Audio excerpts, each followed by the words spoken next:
glauben, die können mir noch mal 25 Jahre auf der Nase rumtanzen. Dann sind sie aber total auf dem falschen Dampfer.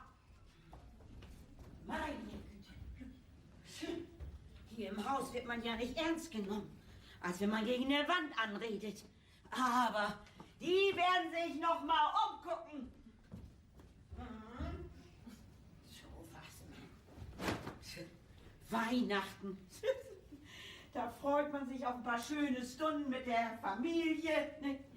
Vielleicht ein Weihnachtslied singen, ein paar Nüsse knacken und hinterherfahren, ruhig und Sutsche. Mensch, ärgere dich nicht spielen. Und was ist? Nix als Krach und Krakeel. Alle Jahre wieder. Mit mir nicht. Du willst verreisen, Almut? Nee. Aber du packst doch? Ja. Warum packst du denn? Ich will weg. Ja, was denn nun? Ja, du hast ganz richtig gehört. Ich will weg. Ganz weg. Pamela? Papa, was ist denn? Mutter will weg. Heute am zweiten Weihnachtstag? Ja, du kennst sie doch.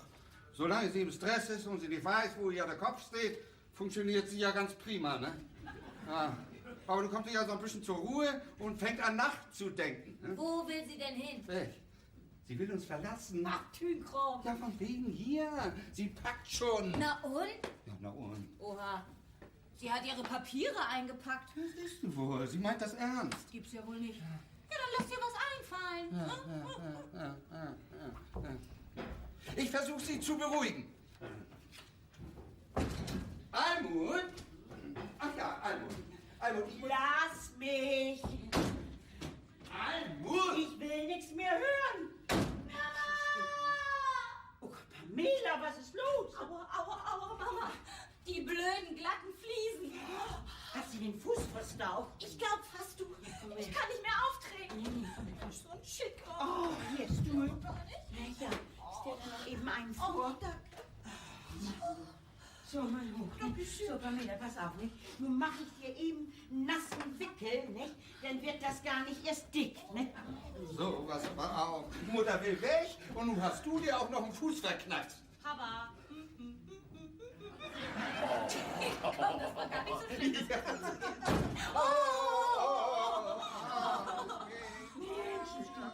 So, ja, so. So, nun ganz vorsichtig. Ja. Ja, siehst du mal. Du, Pamela, nun gehst du schön auf dein Zimmer, nicht? Und dann legst du das Bein ein bisschen hoch, nicht? Ja, Mutti. So, siehst du mal.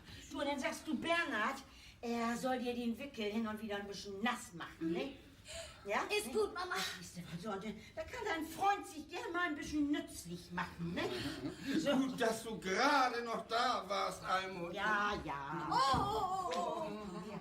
So, du, und heute Abend gucke ich dir noch mal eben wieder nach, wie es bei dir aussieht, ne? Oh. Ja, dann gehst du nun doch nicht weg, nicht, Almut? Menschenskind, muss das Gör sich just nu den Fuß verknacksen? Nicht mal flüchten kann man aus dem Haus. Oh Mann, du Pickel kannst kriegen. So, ja, dann will ich mal noch eben die Wäsche aufhängen, ne? Siehst du, Almut, ohne Mutter geht es nicht. Versuch nicht, auf so eine plumpe Tour mich zu beruhigen. Nee, ich meine das so, wie ich das sag, ne? Wir wissen doch, was wir an dir haben. Hm? Billiges Dienstmädchen. Na. So schlimm ist es ja nun auch wieder nicht, ne? Und dann ist deine Arbeit durch den Computer in der letzten Zeit ja auch ordentlich was leichter geworden, ne? Da habe ich noch nichts von gemerkt. Wochenlang ist man am Tun und Machen für die Festtage. Und was ist der Lohn? Das gibt nicht mal Geschenke. Ja, das ganze Geld steckt doch in deinem Computer drin. Du bist doch der Einzige, der richtig was zu Weihnachten gekriegt hat. Das stimmt nicht. Oma auch. Ja, Prospekte fürs Altersheim. Also du weißt ganz genau, was ich meine, ja?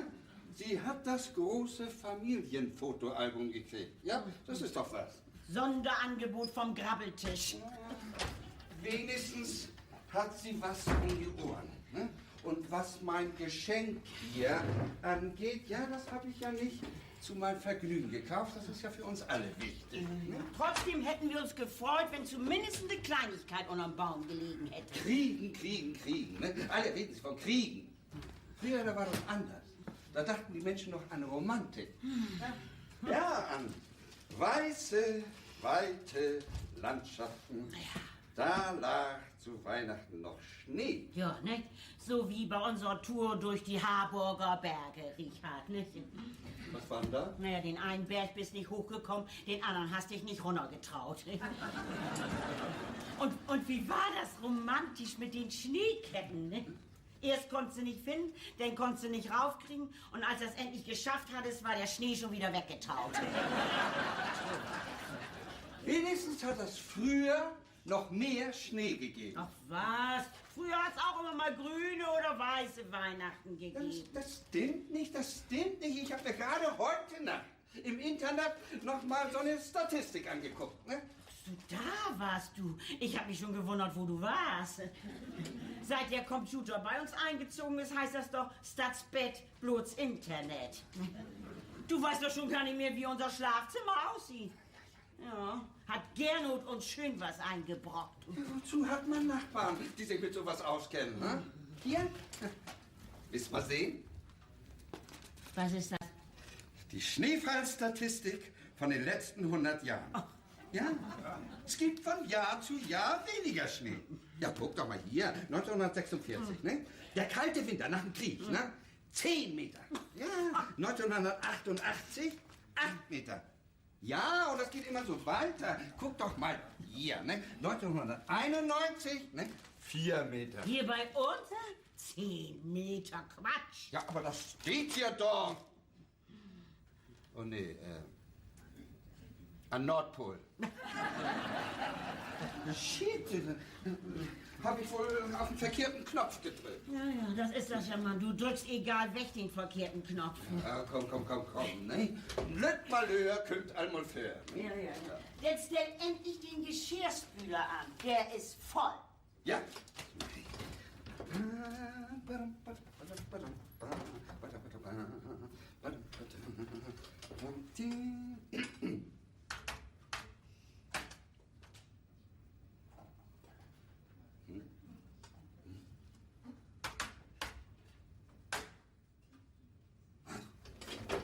Na sowas. Richard, warum stellst Minna denn nicht an?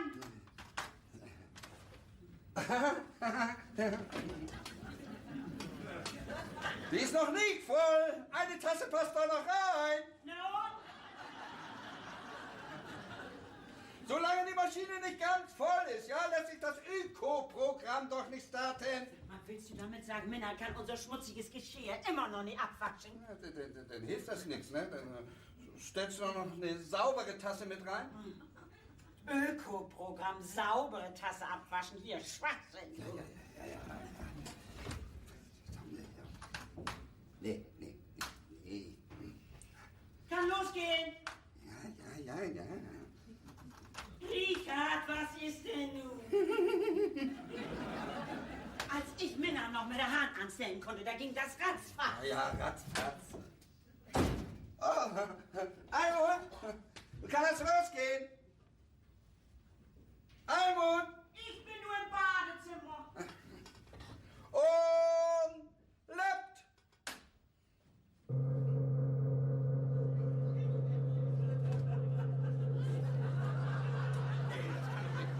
Halt! Wart nicht! Halt! Das habe ich nicht gekriegt!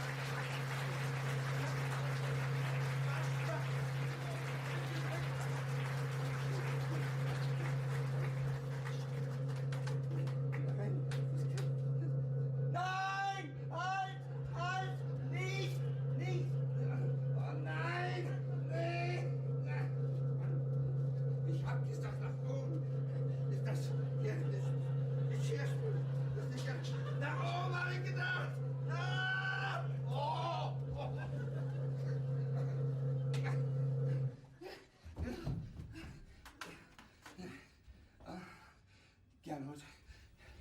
Gernot, der Retter in der Not heißt Gernot. Na, du komm. Gernot! Ja, Richard hier. Ja, genau. Ja, also, ich hab unsere Minna angestellt, hä? Was? Ja, unser Geschirrspüler. Ja, aber da gingen die Jalousien runter. Habe ich auf Enter gedrückt, dass sie wieder hochgehen, ne? Haben sie aber nicht gemacht. Habe ich da was verkehrt gemacht? Ja, das mache ich. Nun bin ich hier. Ja. Ach so, ja, nee, ja, nun weiß ich das wieder. Ja, brauchst gar nicht weiter. Gerne. Kommst trotzdem noch mal eben vorbei? Ja, schnell, ja, danke, ja. Ist doch ganz einfach. Und lebt!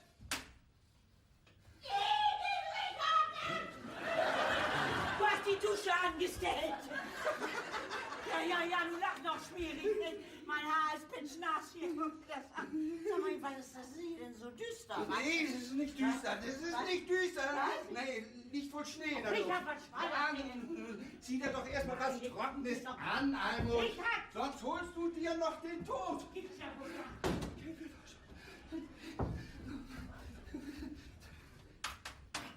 Ja. Nee. Das Handbuch. Das Benutzerhandbuch. Komm her.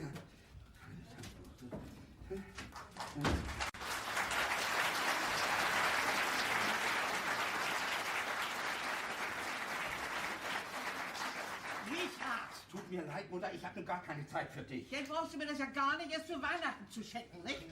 Was ist denn los mit dem Fotoalbum? Mit dem Fotoalbum ist überhaupt nichts los. Ah, was ist denn? Ich kann die Bilder nicht mehr sehen. Ja, dann schmeiß sie doch weg, wenn du sie nicht mehr sehen kannst. Also das meine ich nicht. Ent oder weder. Entweder du schaltest das Licht wieder ein oder du machst die Jalousien wieder hoch. Sag mal, sind wir hier im Knast oder was? Da bin ich doch immer bei, Mutter. Junge. Wie lange meinst du denn, wie das dauern wird? Und dass alte Leute auch immer so ungeduldig sind. Gut, dann sag mir wenigstens, wer das hier auf dem Foto ist. Ist er der Onkel Guschi auf der Beerdigung von Waltraud oder auf der Konfirmation von Tobias? Hier. Richard, das ist hier so düster. Warum knipst denn das Licht nicht an? Ja, das sag ich ja die ganze Zeit. Und er soll die Jalousien wieder hochmachen. Wie? Das sehe ich ja nur erst. Ja. Richard, was schall die Käse? Ja, ich habe jetzt bloß so ein kleines Problem. Ach so, wetten, du? Er ist ja wieder zu dusselig und findet den richtigen Knopf nicht. Sein Superhirn ist ihm über. Alt und dann F1. Ja, ich bin ja schon da. Komm mal mit. Das kann doch gar nicht so schwer sein hier mit dem Apparat hier. Was ist denn das hier? Finger weg! Richard Unsack hier. Ja, da verstehst du nichts von. Bist still. Ach, gerne. Ja, gut, dass du anrufst. Nee, ich rede nicht mit dir, ich rede mit meiner Mutter. Mutter, lass das nach! Die Finger da am Computer rum. Ja, also, Jalousien schreibt sich mit J, dann muss man also J drücken. Wo ist das J? So kannst du da nicht rangehen. So funktioniert das nicht. Bei dir funktioniert das nicht. Also Mutter, nur mal los hier. Ich drück nur J. Oh, Gernot, das glaubst du nicht. Und meine Mutter, keine Ahnung von Technik, ne? Aber drück einfach auf J, wie Jalousien, weißt du?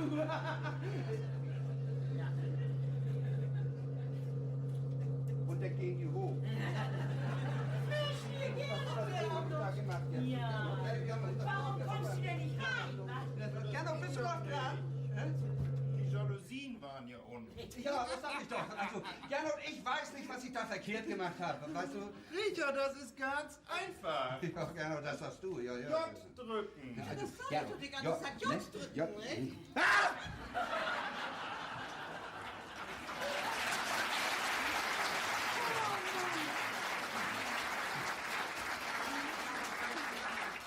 Das ist sie, das ist ja richtig. Das ist eine Autogrammkarte von Kalle. Was denn für ein Kalle? Der Platzwart von SV Alsterdorf. SV Alsterdorf? Ja, da habe ich als Junge den Hockey gespielt. Oh, Sie waren im Sportverein? Allerdings. Guck mal hier, Kalle. Oh, Kalle! Guck mal hier, die Widmung. Du, die Widmung. Für meine kleine Schnalle, Anni Alsterdorf, dein Kalle.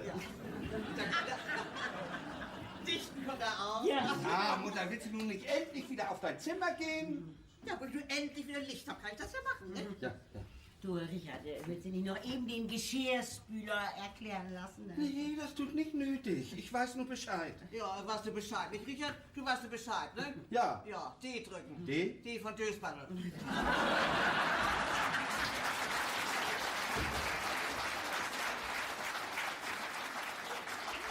Ja, fast richtig. Oh nee, naja, da bin ich ja mal gespannt. Richard, das ist ganz einfach. Was sagst du, Gernot? Computer. Computer. Ach was, nee. Du redest mit dem Computer. Lütter Scherz. Gernot. Gernot, du glaubst nicht, was ich durchmache. Was ich mir alles anhören muss hier. Reinweg vernagelt ist doch die ganze Bagage. Die wollen nicht einsehen, wie wichtig das alles ist. Ohne Computer stellen die uns doch alle zusammen in 5 Jahren ins Museum. Wer sich den globalen Kommunikationsmedien verschließt, degradiert sich selbst zum datentechnischen Proletariat Ja, und wird... ja, ist gut, Richard. Das Buch habe ich auch gelesen. Zip. Lett. Ne? Ne? Na? Läuft. Na, siehst du? Naja, hier hat Gernot ja auch gemacht, ne? Machst ein Bier? Sag ich nicht, nee. Ja, und was ist mit mir? Du willst auch eins? Nee, danke, lieber mit dem Cognac. Gernot? Brauchst du ein Glas? Nö. Nee? Aber ich. Trinkt Almut denn keinen mit? Wenn sie einen haben will, wird sie sich schon einen holen. Ne? Ja. Also, Gernot, nochmals vielen Dank für deine Hilfe. Da nicht für. Prost! Oh, das wird Inga wohl sein. Oh nee, bitte nicht. Deine Frau hält das aber auch nicht mal 5 Minuten ohne dich aus. So. Moin, moin! Oh, wie siehst du denn aus?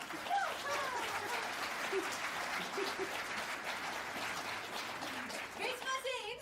Oh, das riecht ja nach Arbeit. Nee, das ist die Farbe, die so riecht. Ja, Ja. ihr seid am Malen, am 2. Weihnachtstag. Ja, hat Gernot denn nicht erzählt? Äpfelchen, ich kann schweigen, das weißt du doch. Willst du dich ein bisschen hinsetzen? Ach ja, Augenblick verpust. Ja, und oh nee, lieber nicht, du. Hast auch recht. Eigentlich hab ich gar keine Zeit. Fein, dann lass uns mal gleich wieder gehen. Nee, Gernot, noch nicht. Ich brauch noch mehr Farbe. Ja, da kann dir Richard auch nicht mit aushelfen. Sicher doch, wir haben doch noch welche in der Garage, ne? Die muss aber schneeweiß sein. Ja. Richard, du guck doch mal eben nach. Nun gleich. Ja, natürlich. Oder willst du bis Pfingsten warten? Guck mal, hier brauchst du doch bloß anzugucken. Nochmal. Gut. Oh Mann. Das ist nun wirklich nicht nötig. Doch. Nun mal zu. Ja, gut. Ja, komm, Inga, dann gucken wir mal eben nach. Also, du bist mir vielleicht einer. Ihr seid am Malen und lässt deine Frau alleine witschern? Da will ich nichts mit zu tun haben. Ja, können Sie doch mindestens die Leiter festhalten, ne? Also, die sind ja wohl alle im Zirkus geboren. Das, was sie malt, braucht sie keine Leiter. Sie malt den Boden an. Wie? Weißer Fußboden, da sieht man doch jeden Fleck drauf. Ja, nee, nicht im Haus. Ja, wo denn? Mach ich gar nicht sagen. Ja, nun, mir kannst du das doch erzählen. Sie malt den... Peinlich. Sie malt den Parkplatz an. Sie tut was. Sie malt den Parkplatz.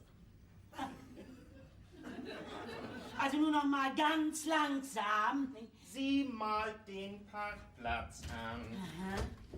Richard, gib mir die Farbe nicht. Warum nicht? Sieh mal Parkplätze an. Ja, am 31. Dezember ist doch Silvester.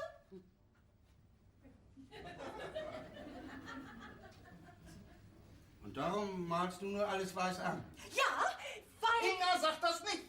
Klar, als Markierung. Hä? Na, wir werden doch Punkt 12 abgeholt. Inga! Von UFO. Aber Inga, du laufst doch nicht weg.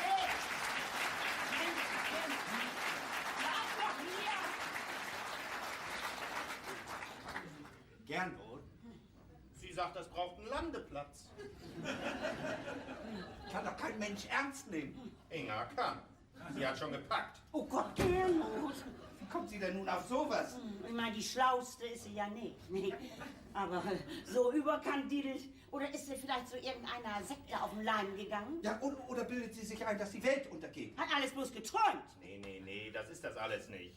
Sie spielt ab und zu mal an meinem Computer rum und irgend so ein Spaßvogel hat sich einen Jux gemacht und ins Internet ein Angebot gestellt. Eine Reise. Kennen Sie die Milchstraße? Das hat Inga gefunden, fällt da natürlich drauf rein und nun will sie da partout hin. Siehst du, Richard, so ein Dings ist nicht ganz ungefährlich. Und du guckst dir das alles so ruhig mit an? Ach, ich glaube nicht, dass das UFO kommt. Und wenn doch, ist das ein Freiflug. Oh, was will sie denn nun noch? Ich bin nicht mehr da. Oh, du hast das wahrhaftig nicht leicht mit deiner Frau. Nein.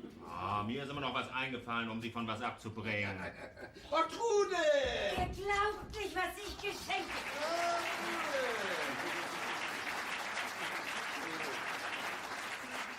Na, wieder zurück von deiner Schwester? Fröhliche Weihnachten, Trude. Meine ich auch so drauf. Ihr glaubt nicht, was ich geschenkt gekriegt habe. Ist dein Kühlschrank kaputt? Willst du was ausleihen? Ja, dann gib mir doch was von deinem Grünkohl. Wollte doch so und so keiner was von haben. Richard, komm! Tut mir leid, Almut wollte das nicht wieder aufwärmen. Ihr wollt ihr nun wissen, was ich geschenkt gekriegt habe oder nicht? Na klar, dann mal raus damit, ehe du hier platzt. Hier. Dein Blick in die Zukunft. Oh, Richard, du guck dir das hier mal an, du. Hier, diese Kugeln.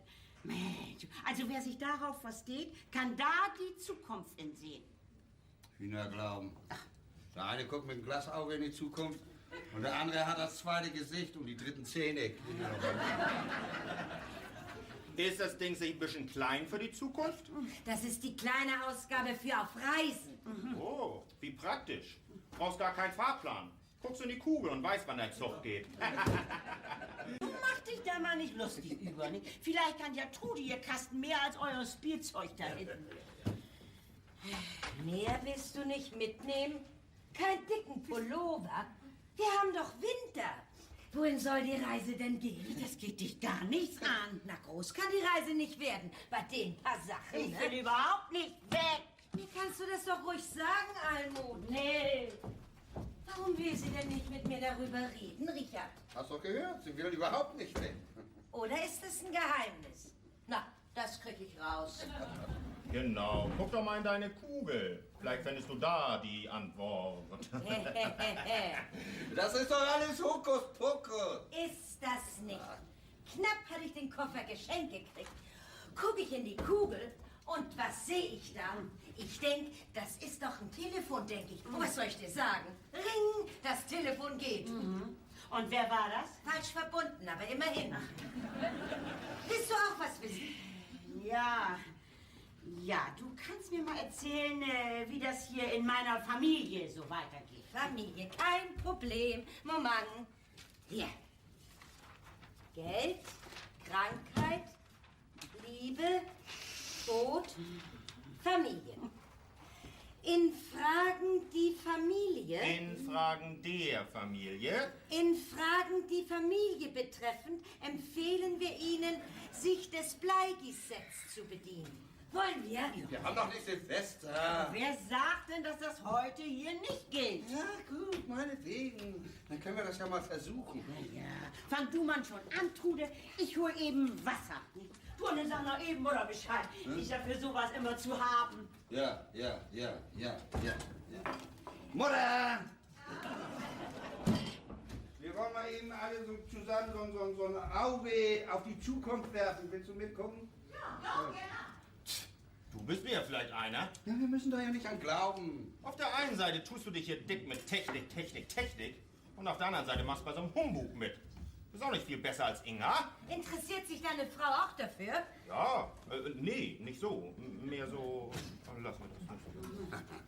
So, kann losgehen. Ja. Wo ist Mutter denn? Ja, Mutter, wo bleibst du denn nun? Wir wollen anfangen. Ich bin ja schon da.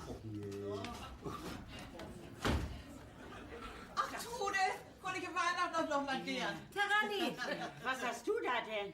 Kaffeedick. Wie altmodisch. Das ist doch von gestern. Nee, das ist ganz frisch hier. Aber wir wollen doch in die Zukunft gucken. Kaffeesatz, was willst du da denn mit? Auf den Müll schmeißen. Kaffeesatz ist Biomüll. So, Almut, kann losgehen. Wie? Ich? Ja, du willst doch was über deine Familie wissen. Hokus, Pokus, Fidibus. Dreimal schwarzer Kater. Hier ist er. Also ein bisschen ernsthaft müsst ihr schon dabei sein, ne? So nehme denn Schicksal deinen Lauf. Oh, Almut, guck dir das mal an. Ich kann da so lange reingucken, wie ich will. Ich finde da nichts drin. Was sagst du, Mutter? Ich sag jetzt mal Prost. Hier. Dreimal schwarzer Kater for the ladies. Hier, Trude. Hier. Na, wenn das nicht klar und deutlich ist. Ja, gib mal Was, her. Richard? Ja, also das ist, ein UFO. Seid ihr denn alle blind? Gernot, was sagst du dazu? Also ich kann da nichts drin sehen. Geht ja auch nicht um meine Familie. Na, das ist doch egal. Ich kann das doch auch. Ja, du kannst ja auch Kattenschied den düstern rücken. Also, wenn du da was drin siehst, dann raus damit. Zuwachs. Ich sag bloß Familienzuwachs. Wie Familienzuwachs? Wie kommst du denn da drauf? Ja, das ist doch ganz einfach. Wie viele Leute seid ihr hier im Haus? 5 mit mir. Und das bleibt auch so nicht, Richard. Ja, das wollen wir doch hoffen, ne? Hätte nicht viel gefehlt und wir wären ein weniger statt ein mehr. Nicht, Almut? Eben 5. Und was ist das für eine Zahl? Ach so, eine Zahl soll das sein. Dann würde ich mal sagen, es ist eine 9. Oh nee. So, Eine 6. eben 6. Einer mehr in der Familie. 6. Und wieso? Sex. 6 durch 6. Ja. Genau. 6 durch 6 ist 1. Sag ich doch. Einer mehr in der Familie. Ja, du liebe Zeit, du krieg ich auch noch einen kleinen Bruder.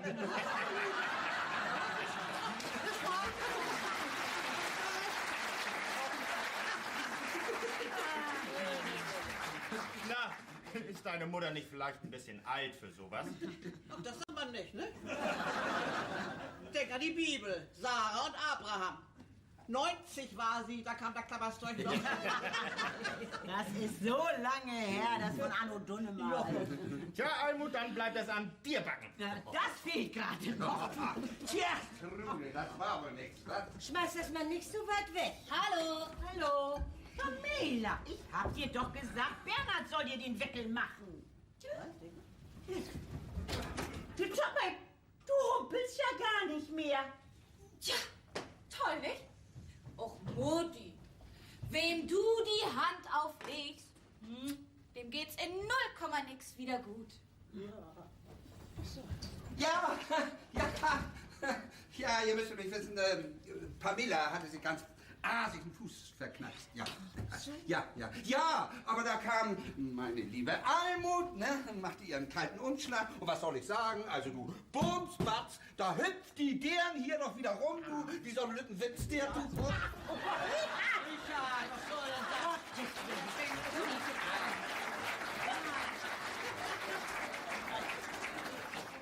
Ich hab's gewusst. Pamela. Was ist denn los?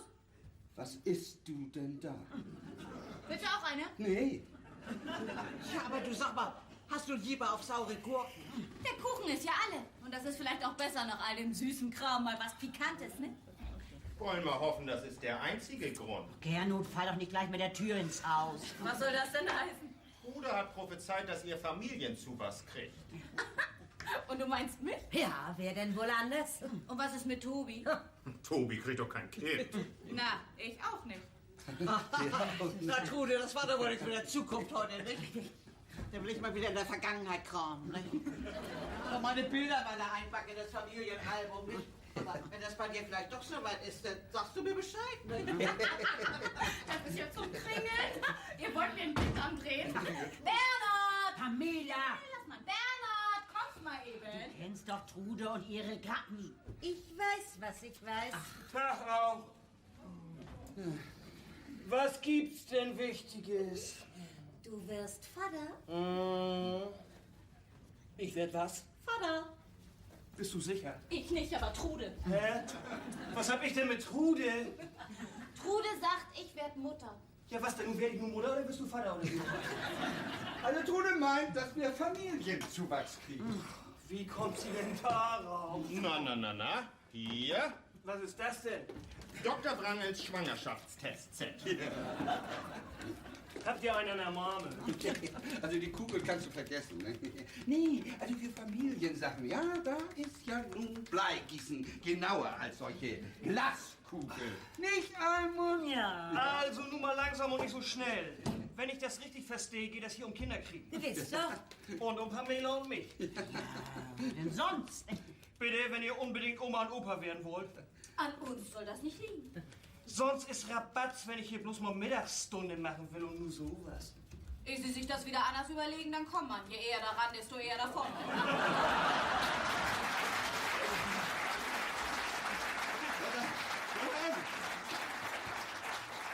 Das soll wohl ein Witz sein, was? Sonst ist das Fest der Liebe vorbei. Mit sowas mache ich keine Witze. Also nix auf der Naht, mit einem Mann in der Ausbildung, keine eigene Wohnung und dann hier Kinder in der Welt setzen. Wo sind wir denn hier? Ja? Ihr seid ja noch nicht mal verheiratet. Das ist moralisch unverantwortlich. Auch wenn wir nicht katholisch sind, ja? Ja, von Familienpolitik will ich gar nicht erst anfangen, ja? Was hast Aber du denn? dein Auto kriegst du auch nicht noch mal durch den TÜV. Es geht hier doch um Bleigießen. Papa, komm zu dir.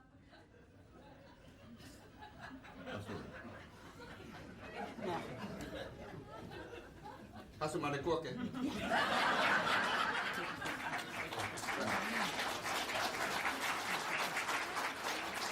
Ja, ich sehe schon, das wird nun ein bisschen familiär. Dann will ich mal lieber nach Hause. Nee, ich gehe besser hinten rum. Vorne ist bestimmt die Farbe noch nicht trocken. Oder ist noch was mit dem Computer? Soll ich dir noch was zeigen? Nö, ich weiß schon Bescheid. Und wenn nicht, dann bist du ja nicht außer Welt. Genau. Tschüss. Tschüss. Ja, gut. Wollen wir da nun noch weiter drüber sprechen oder was? Nicht bloß nicht. Das muss endlich mal hier Schluss sein. Ist vielleicht auch besser so. Also nichts mit Bambini, Trude. Ich begreife das nicht. Ich habe mir das doch nicht aus den Fingern gesogen.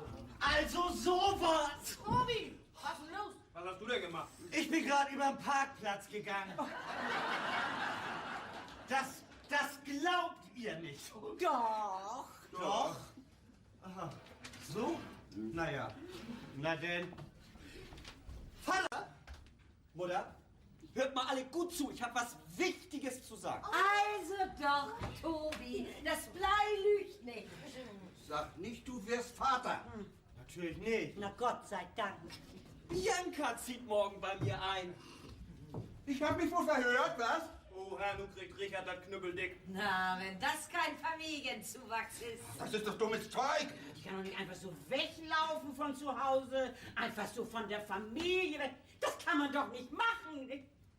Naja, Sie ist über 18. Ja, und wieso soll sie hier bei uns einziehen? Zu Hause kann sie nicht bleiben. Warum denn nicht? Sie verträgt sich nicht mit ihren Eltern. Ich geht das ja nichts an, aber was haben Sie ihr denn getan? Sie haben sie rausgeschmissen. ihre eigenen Eltern, das kann man doch nicht tun. Muddel, sie ist über 18. Trotzdem, das kommt doch überhaupt nicht in Frage. Wir sind doch hier kein Obdachlosenasyl. Dann kann Bernhard ja auch bei uns einziehen, ne? Ja, das wäre ja noch was anderes, ne? Was ist bei Bianca denn wohl anders? Na, das ist doch ein Mädchen. Die duscht doch jeden Tag.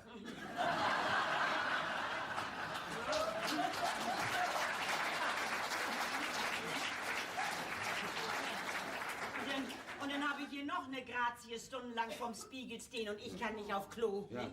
Ich krieg so schon knapp Luft in diesem Haus. Und dann will hier noch einer mehr einziehen. Also Richard, das will ich nicht haben. Nee, das kommt doch gar nicht in Frage. Hier noch ein Durchfuttern. Ne? Wo ihr mir hier schon die Haare vom Kopf fressen. Vater, das ist doch nicht für umsonst. Sie bezahlt doch auch. Und was denn? Die hat doch nichts. Ihre Eltern bezahlen für sie. Du natürlich, die meinen das ernst. Tja, da habt ihr wohl ein Problem. Und was wollt ihr nun machen? Trude kann ja mal in ihre Karten gucken. Nix da. Das brauche ich nicht. Ich weiß ja, was kommt. Wir stimmen ab. Ich bin dafür.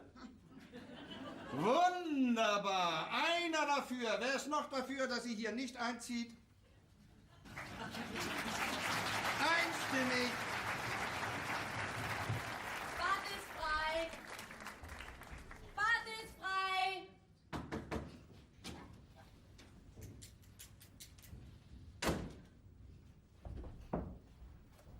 Juhu, Frau Ohnsorg, Bad ist frei. Jetzt macht sie so ein großes Trara und ballert stundenlang wie verrückt an die Tür und dann war wohl doch nicht so nötig. Wenn Sie Frau Ohnsorg sehen, Bad ist frei. Schraubenzieher. Schraubenzieher, jawohl, da kommt er schon, der Schraubenzieher.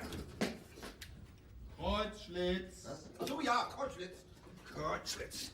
Hang auf. Kreuzschlitz. So. Fertig. Du bloß noch das Kabel anklemmen. Oh, das mache ich, ne? Ja. Du sag mal, war das nicht eben Tobis Freundin? Ja. Hast du mir nicht erzählt, sie soll hier nicht einziehen? Ja, inzwischen sieht das hier ein bisschen anders aus. Was soll das heißen? Oh, wir haben unsere Meinung geändert. Das ging aber schnell. Naja, Almut ist immer noch nicht begeistert, ne?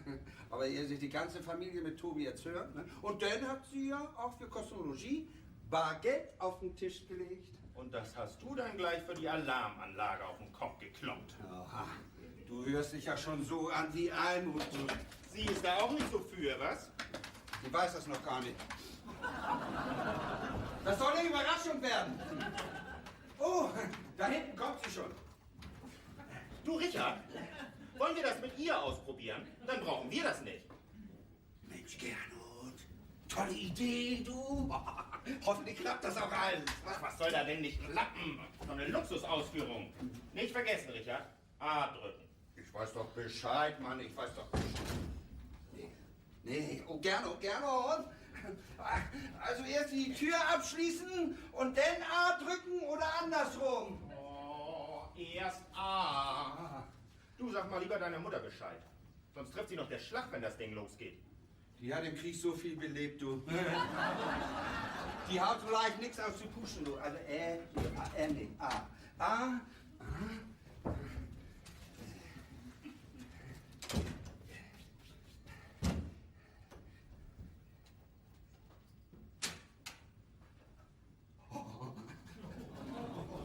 Alles klar, kann losgehen.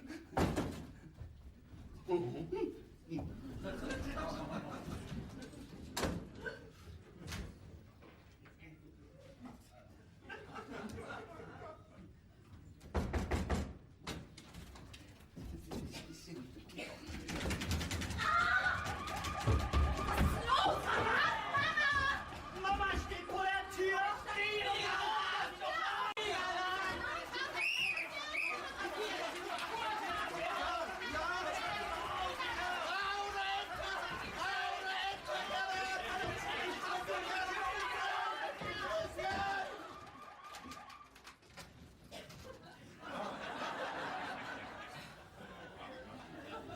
Nur ist der Bock fett. Nun seid ihr zu weit gegangen. Sag mal, ihr seid ja wohl alle zusammen durchgedreht, wa? Nicht bloß, dass man hier aus dem Haus gejagt wird, muss schon zur Nachbarn rüber, wenn ich auf Klo will. Und dann kommt man wieder zurück und was ist? Ihr lasst mich nicht wieder rein? Wenn ihr Krieg wollt, könnt ihr Krieg kriegen. Hier geblieben. Hier wird nicht weggelaufen. Ich war das nicht. Nee, er war das nicht. Ich kann das bezeugen. Wir auch nicht. Ich hab doch gesagt, Fliegeralarm. Ja, ich gebe das ja zu. Aber ich war das nicht allein. Willst du dich nicht zumindest entschuldigen, Papa? Eigentlich war das ja Gernuts Idee. Erst jagst du mir Strom durch den Körper und nun ziehst den Schwanz ein. Almut, nun beruhig dich doch erstmal. Schuld hin, Schuld her. Die Hauptsache ist doch, dass keiner zu Schaden gekommen ist. Gernot, eine Alarmanlage mit Jaulen und Heulen ist ja schön und gut. Man Strom durch die Klinke jagen. Das ist ja kriminell. Danke. Nun bin ich an allen schuld. Ja, weil das sonst. Mein Herr Sohn ist doch viel zu dusselig. Ne? Dem zittert doch schon die Knie, wenn er bloß mal eine Sicherung eindrehen soll. Ehe alle auf mich losgeht, gehe ich lieber nach Haus. Feigling, erst bringst du meine arme Almut beinahe um mit Starkstrom. Und nun lässt du mich hier auch noch alleine, Mensch. Richard Ohnsorg, ich will dir mal was sagen. Ich habe das noch genau im Ohr. Das ist eine Alarmanlage. Ein bisschen Kavum muss da schon hinter sitzen. Tschüss. Kavum, Kavum! Nun will ich euch mal was sagen. Ich bin ja von Natur aus ein geduldiger Mensch, aber nun muss das raus, sonst platz ich hier. Keiner von euch kümmert sich hier im Haus um irgendwas. Alle macht ihr bloß euren eigenen Kram. Kavum! Mutter lässt kein gutes Haar an Richard lässt kein gutes Haar an Mutter. Kavum! Ja, das dauert noch ein bisschen. Pamela und Tobi, als ihr noch klein wart, habe ich immer gedacht, jawohl, lass jemand erstmal ein bisschen größer sein, dann hast vielleicht ein bisschen Hilfe und eines Tages vielleicht auch mal ein bisschen Zeit für dich selbst. Und was ist? Fleitchen piepen, das wird immer schlimmer. Schleppen hier sogar die Probleme von anderen Leuten mit ins Haus. Meinst du mich? Setz dich hin. Erst wird einstimmig abgestimmt, dass hier keiner mehr einziehen soll. Und schon den nächsten Tag soll das alles gar nicht mehr wahr sein. Und ich stehe wieder alleine da. Mutter? Sei ruhig. Muss auf Nachbarschaft, wenn ich auf Klo will. Entschuldigung. Also, jahrelang spart man sich jeden Groschen vom Mund ab. Macht keine großen Reisen. Kauft sich die Klamotten bloß im Schlussverkauf oder im Secondhand. Lässt sich das Haar privat schneiden. Und dann kommt da so ein Hiopai und dröhnt dir was vom Computer vor und auf einmal spielt Geld gar keine Rolle mehr. Nix. Das Beste, das Feinste, das Teuerste ist gerade gut genug für Ohnsorgs. Seit August, seit sich das alles hier um diesen Schiedkasten dreht, seit der Zeit jagt eine Katastrophe die andere. Warum? Also manchmal glaube ich habe gar keine Familie mehr. Richard, glaubst du eigentlich, unsere Ehe ist zu Ende, bloß weil die Kinder groß sind? Kannst fragen. Ist die erst bis hier? So war sie noch nie. Zum Glück. Das ist hier kein Spaß, Pamela. Ich meine, du kannst ja auch ganz gerne mal die Badewanne schrubben. Und? Hast das die Schlag schon mal gemacht? Nee. Ich kann meine Arbeit hier im Haus nicht mehr so verrichten, wie ich das will. Ich kann nicht mal mehr alleine die Waschmaschine anstellen, ohne dass ich das blöde Dings hier fragen muss. Das blöde Dings soll uns ja Geld sparen. Ne? Darum haben wir ja auch das Öko-Programm. Also geht es doch um Geld, nicht was? Um ihr Tüte was von Umwelt. Halt du dich da raus, Mutter. Meine Umwelt macht das Dings kaputt. Also Richard, entweder der Computer oder ich. Für beide ist hier kein Platz.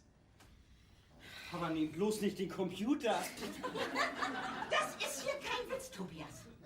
Die leeren Flaschen in der Garage, die sind von unserem Grillfest. Ja, weiß ich. Ja, das war im Sommer 97. Du weißt doch auch, wo die Container stehen.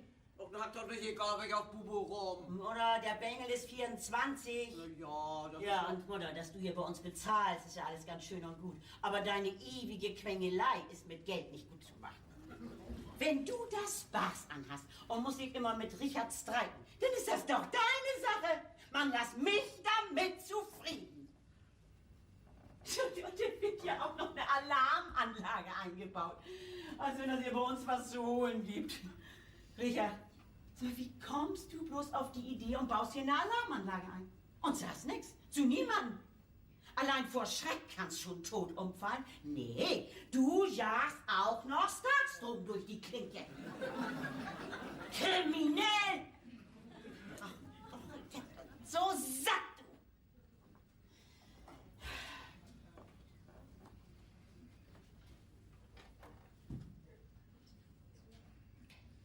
Fühlst du dich nun besser? Jetzt haben wir unser Fett aber weg. Ja, da ist ja was dran, ne? Ja, nur das. Also, dass mir später niemand was nachsagen kann. Einmal spiele ich noch Hausfrau und Mutter.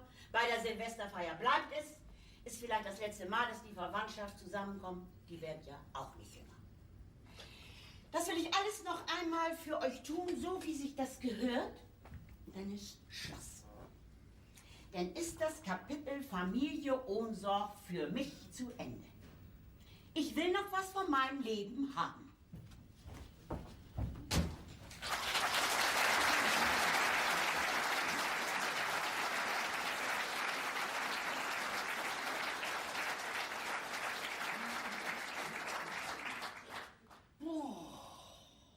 Das ist ein Ding. So kenne ich sie gar nicht. Na, sie wird ja auch nicht jünger. Ne?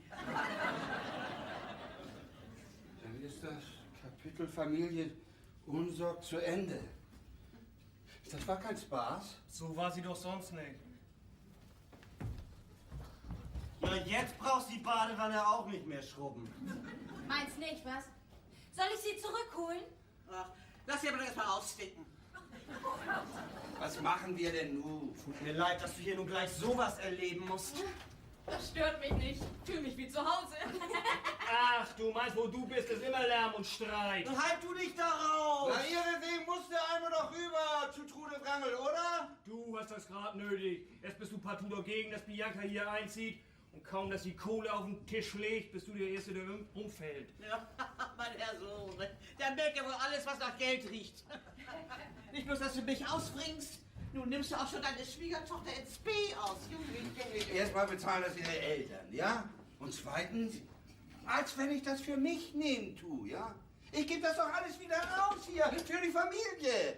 Ach nee, hältst du immer für Robin Hood, was?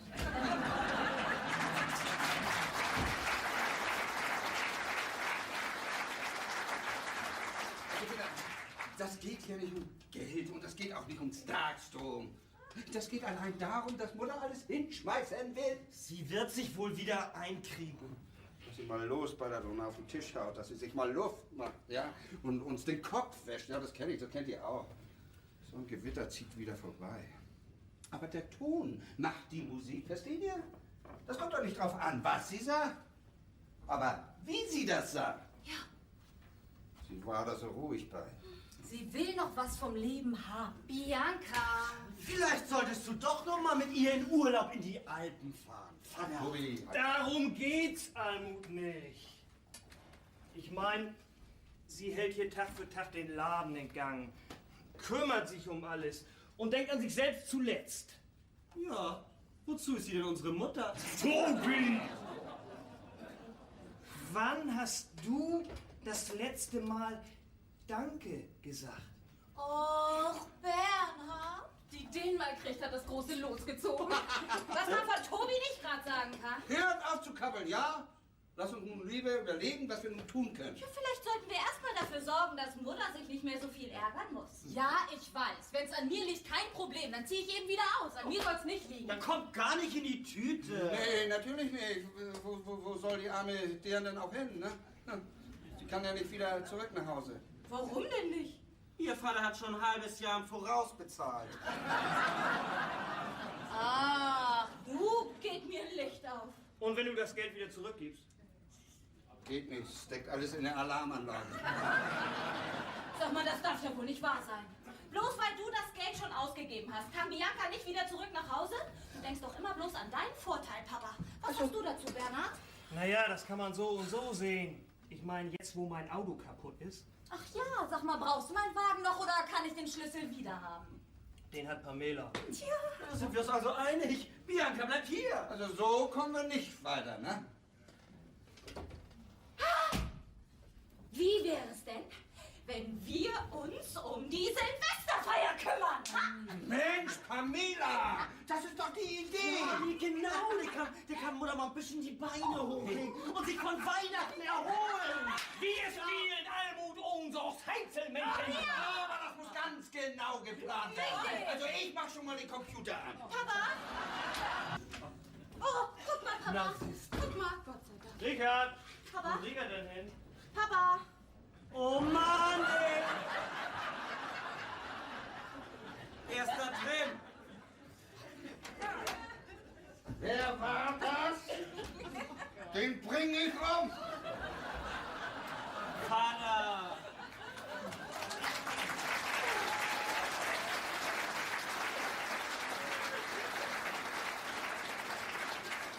Vater, wir haben schon so Ärger genug, du.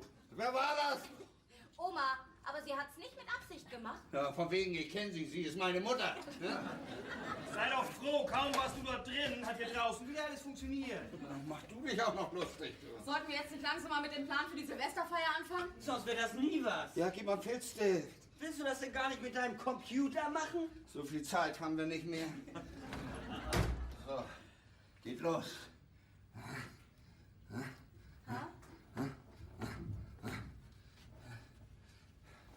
Tobias T., Pamela P., Berner B., Bianca B. So kommen wir in Tüdel. Ja, das ist auch wahr, ja. Dann bist du B. Richard R. Ja, und jetzt? O für Oma oder Mu für Mutter? Oma, die macht nicht mit.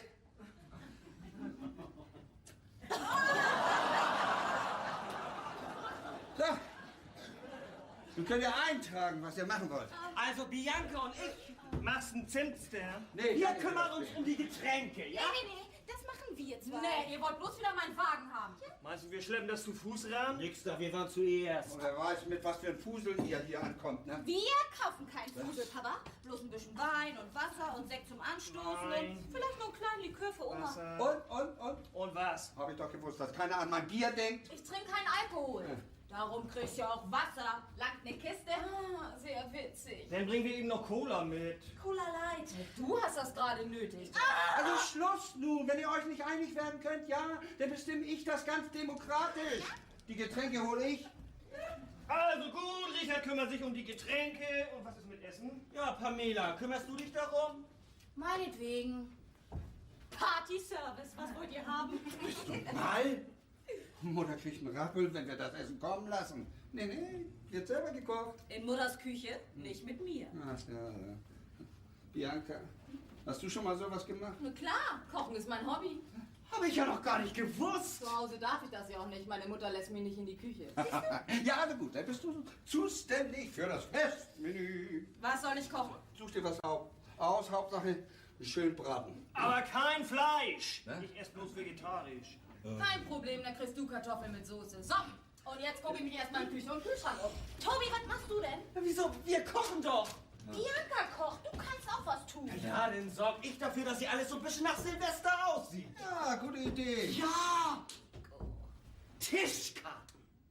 Diesmal gibt es Tischkarten. Tischkarten. Ja, wer kommt denn alles? Ja, das weiß ich nicht, ich muss die Mutter fragen. Mann, Tischkarten, ja? Tischkarten. Oh. Haben wir denn sonst an alles gedacht? Knaller. Knabberzeug. Ja, gut. Worauf wartet ihr noch? Auf Geld. Kannst du das nicht mal bezahlen? Ne? Du feierst doch auch mit. Aber nun stell dich mal nicht so an. Nimm das doch aus der Haushaltskasse. Nee, das ist Mord und Totschlag. Die Kasse ist Mutter ihr Gebiet. Also keine Knaller, kein Knabberzeug. Du bist genauso stur wie deine Mutter. Oha. Dann weiß ich ja, was auf mich zukommt. Kavum. Ja, zieh dich mal warm an. Da sagst du auch was. Wo willst du denn hin? Was Warmes anziehen. Ich war. Hier. Ist da der Schlüssel drin? Ja. Ich fahr. Pamela Berner, ich fahre los und hol die Getränke. Tobias, ich fahre los und hol die Getränke.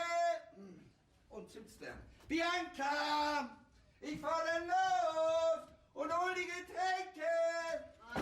Richard, dann fahr doch endlich los und hol die Getränke!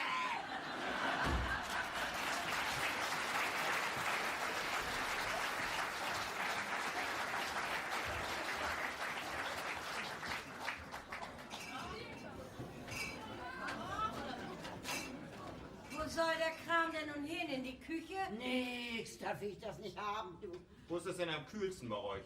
Im Schlafzimmer. Meine Arme werden immer länger. Ja, dann nimm mal einen Weg damit. Oh Mann, Gernot, schaffst du das alleine? Ich muss mich erst mal ein bisschen hinsetzen und die Beine hochlegen. Ne? Ja, da sagst du auch was. Machen wir.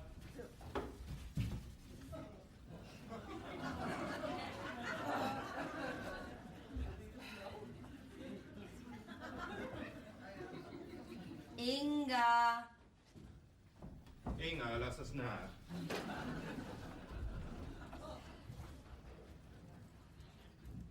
Inga, was ist los mit dir? Inga, bitte nicht hier.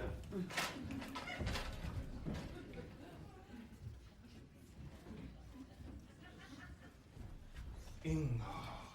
Störe mich doch nicht immer, ich bin am Üben. Das könnte dir auch nicht schaden. Was übt ihr denn? Schwerelosigkeit. Schmerz, lass nach. Glaubst du immer noch, dass du vom UFO abgeholt wirst? Ja, wenn da bloß nichts zwischenkommt. Was soll wohl? Naja, ihr wisst doch, ich habe den Parkplatz weiß angemalt. Ja, sieht verboten aus. Und? Habt ihr denn keinen Wetterbericht gehört? Wir sollen doch Schnee kriegen. Da wird Richard sich aber freuen.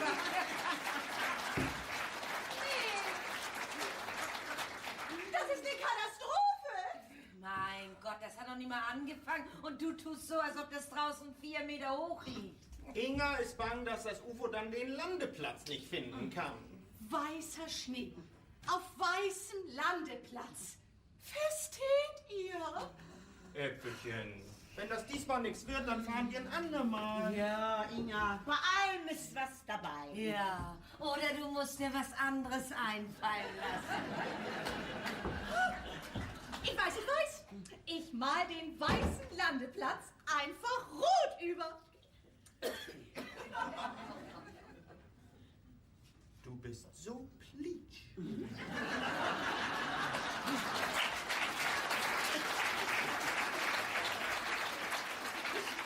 Ja, nur wenn da Schnee drauf liegt, dann ist das doch trotzdem nicht zu sehen. Psst, nix verraten.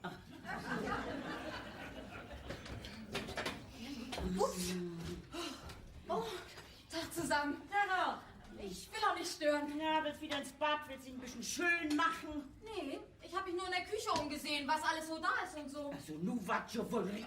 Bist du verrückt? Die Küche ist Almuts Heiligtum. Ich will dir doch bloß ein bisschen zur Hand gehen bei der Silvesterfeier. Ja, besten Dank. Da nicht für. Was soll's denn geben? Wir essen zu Silvester immer lecker Karpfen.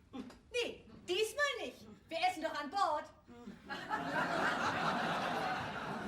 Da gibt's denn wohl ganz was Besonderes. Flugente. Fliegende Fische. Karpfen wäre gar nicht schlecht. Ich frage mal beim Fischhändler, ob wir ein paar kriegen können. Na, das fehlt mir gerade noch. Was wollen wir denn kochen? Wir wollen überhaupt nichts kochen. In der Küche hast du nichts zu suchen, aber auch rein gar nichts. Der will mir die das Leben leichter machen und was ist? Ist auch wieder nicht richtig. Mann, dann bestellen Sie doch was beim Pizzaservice. Also ich weiß nicht. Pizza zu Silvester? In Italien essen Sie das alle. Ja, in Italien sind sie auch katholisch, ne? Ja, Schwachsinn. Du. Was beschweren Sie sich denn erst? Das geht dich gar nichts an. Du gehörst ja nicht mal zur Familie. Du bist hier bloß das Problem. Und wenn du Almut einen dicken Gefallen tun willst, dann mach dich dünn. Ach, jetzt wird mir das wieder aufs Brot geschmiert. Ha, ist wirklich besser, ich sehe zu, dass ich hier die Fliege mache. Du willst weg? So weit, wie es geht. Gerne, dann können wir die doch mitnehmen. Äpfelchen, wir gehen nach Hause. Ach nee, nun wäre das hier gerade so spannend. Wenn sich andere Leute in die Wolle kriegen, dann müssen wir da nicht zugucken. Das tut man nicht. Mann, hinterher werden sie sich wieder versöhnen. Und das ist immer das Schönste an so einem Streit. Aber hier feiern sie Versöhnung anders als wir, Äpfelchen. Das glaube ich nicht. Doch. Nee. Willst du mit mir streiten? Hier? Wir gehen nach Haus.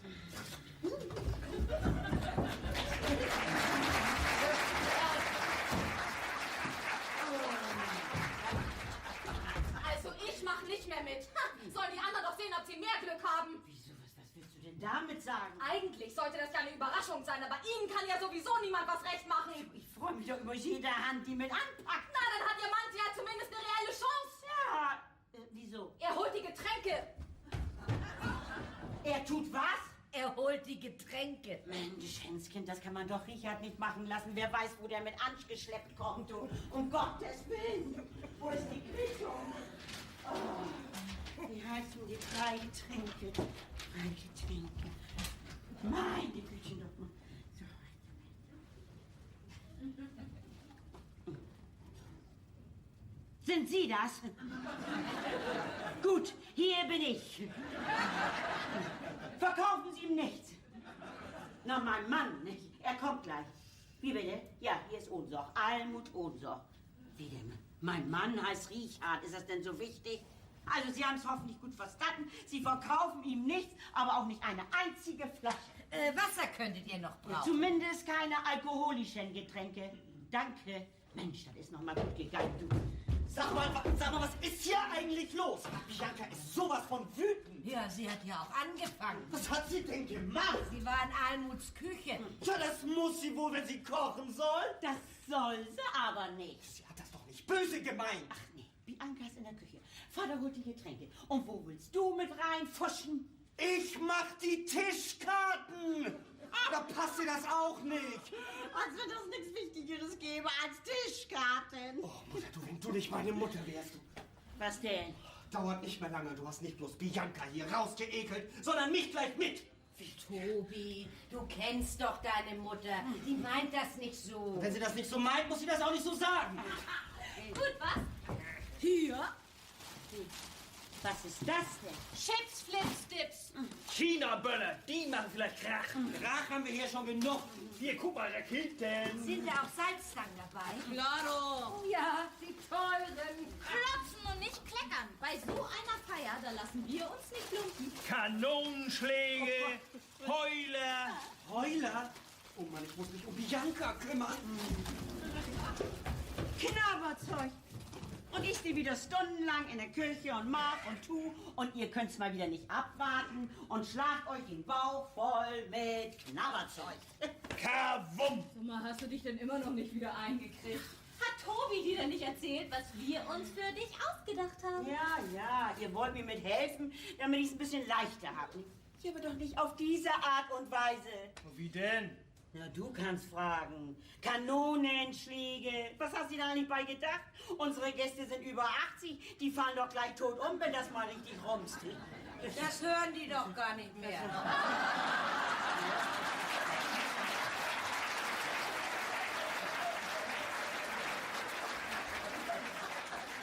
Onkel Guschi hat Nörgerät. Soll ich erst mal in die Küche gucken, was Bianca da wieder angestellt hat?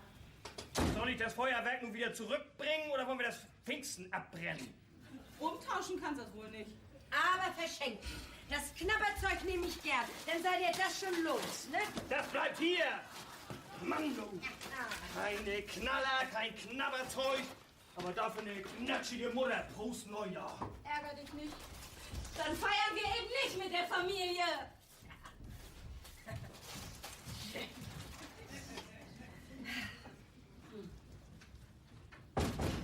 Sind sie weg? Ja. Und sieht das in der Küche schlimm aus? Sie hat den Geschirrspüler leergeräumt und die Sachen weggestellt. Almut, Was ist? mich geht das ja nichts an und ich will mich da auch nicht einmischen. Ich weiß, was du sagen willst. Und du hast ja so recht. Man, ganz so uneben sind deine Leute nicht. Du musst ihm bloß eine Chance geben. Hier geht es doch um ganz was anderes. Ja, warum lässt du dir dann nicht helfen?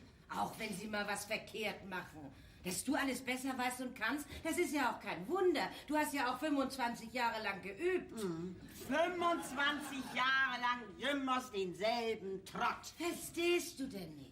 Deine Leute wollen dies Jahr zu Silvester neu anfangen. Und dann wird alles anders. Ja, und Sie verstehen nicht, dass dies mein letztes Silvester ist. Und dann wird alles anders.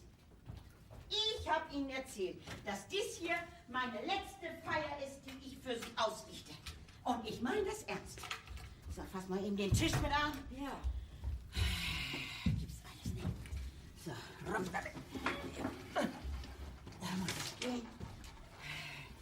Und Almut, hör mal zu. Trude, hör mal weg. Also, das ist ja wohl das Letzte. Was hast du dir dabei gedacht? Wobei? Erzählst den Kerl vom Getränkemarkt, ich bin Alkoholiker?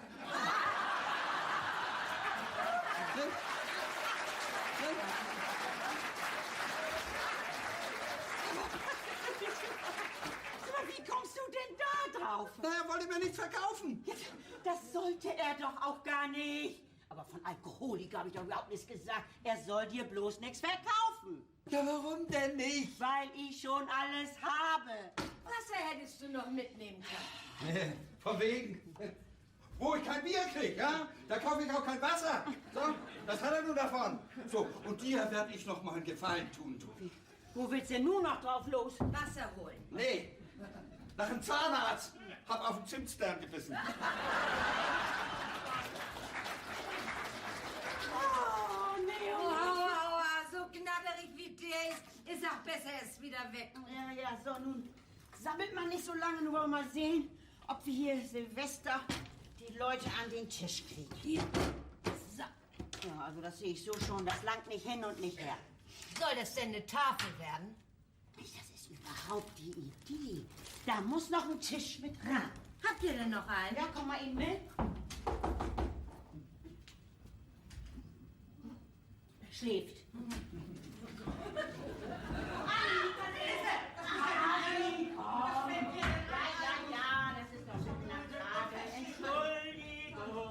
Nun hab dich doch nicht so. Schau mal höher. Der ist zu schmal. Ja, kann man ja so sehen, braucht man gar nicht hingucken. Ne? Mutter, da geht das doch nicht um. Ich will doch bloß wissen, ob die ganze kröpelige Corona hier am Tisch Platz hat. Dann setz ich mich hier hin, da kann ich überall ran.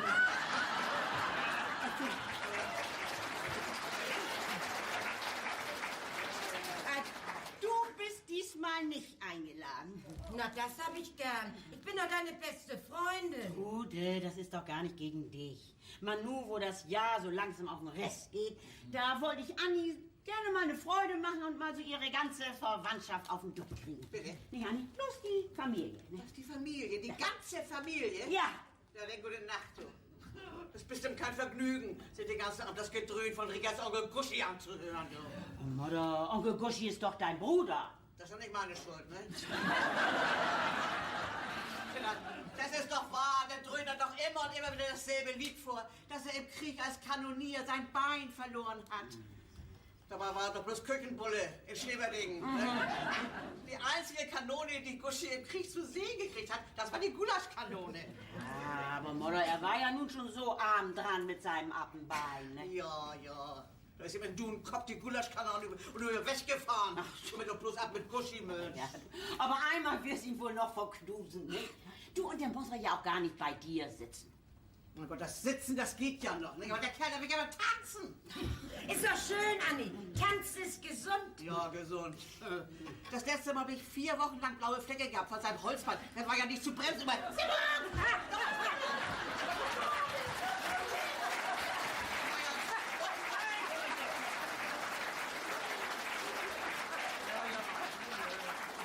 Also, wenn ich mich recht erinnere, Onkel Guschi humpelt links. Nee, das tut er nicht. Das tut er doch. Ich bin seine Schwester, ich kenne ihn länger als du. Er humpelt rechts. Also, Mutter, das siehst du verkehrt. Mach mal her.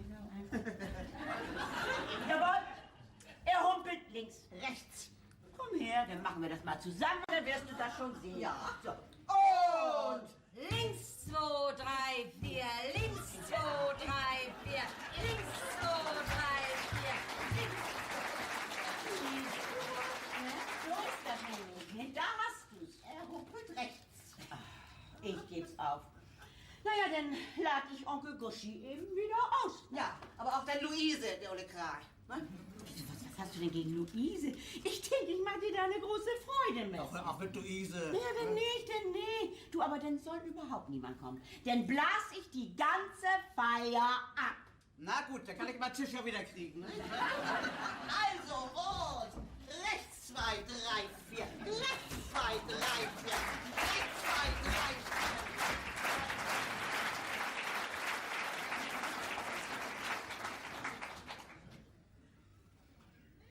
Früher war Silvester aber lustiger. Da hatten wir ja auch lustige Hüte auf.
auch nichts.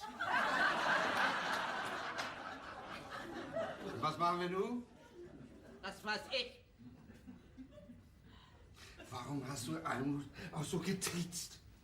Bin ich Ihre Schwiegermutter oder nicht? Sie sind gerade dabei, sie zu beruhigen, da kommst du und bringst sie noch mehr in die Bras. Und was stellt sie sich auch so an? Oh, Muttermann, du bist doch erst glücklich und zufrieden, wenn du auf anderen Leuten ihre Nerven so richtig rumtrampeln kannst, nicht? Du fang doch nicht an zu streiten. Macht doch gar keinen Spaß, wenn keiner dabei ist, der das mithört.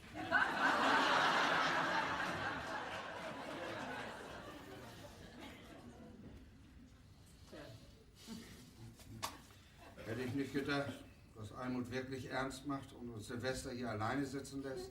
Wenn sie dann überhaupt wiederkommt. Natürlich kommt sie zurück. Hm? Früher oder später.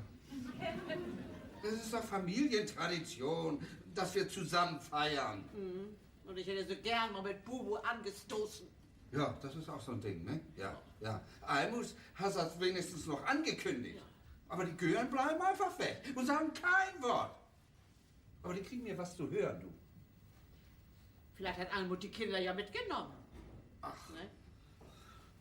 sie hat ja nicht mal ihren Reisekoffer mitgenommen. Ich habe das doch gar nicht alles so ernst gemeint. Hätte ich sonst für die ganze Familie so fein aufgedeckt. Ja. Oh, das Essen ist fertig.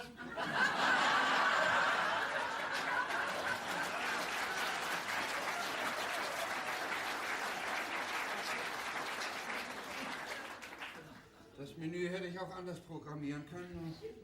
Für uns beide hätte Knackwurst und Kartoffelsalat aufgelangt. Sag mal, was gibt es denn überhaupt?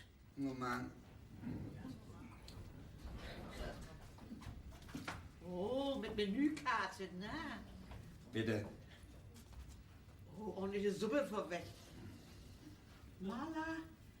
Malaga, naja, mal was anderes, ne? Das ganze Menü steht nun in der Küche bereit und kein Schwein ist da. Nun haben wir den Salat. Nee, kein Salat, Suppe, ne? Lass uns dir mal essen, ehe sie kalt wird. Nee, danke. Ich bin satt. Na, bitte, denn ess ich eben allein. Ne? Nee, bleib sitzen. Ich hol dir was.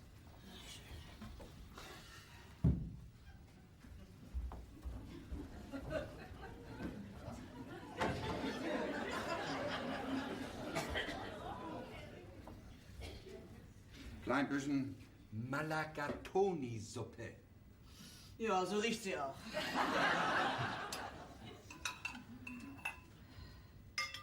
Ja, langt erstmal. Wisst ihr was zu trinken? Ja, Klein Sherry? aber nicht so einen trockenen.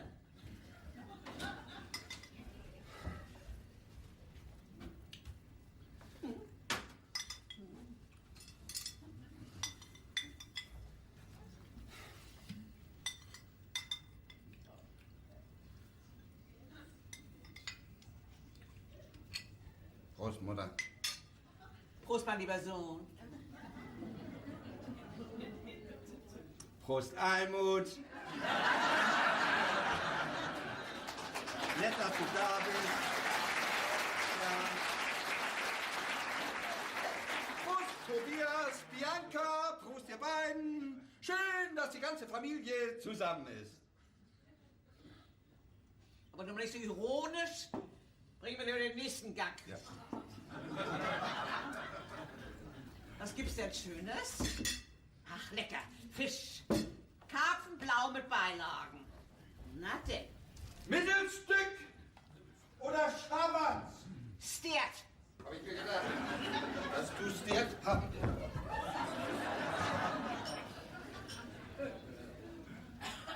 By the way, the same procedure as last year.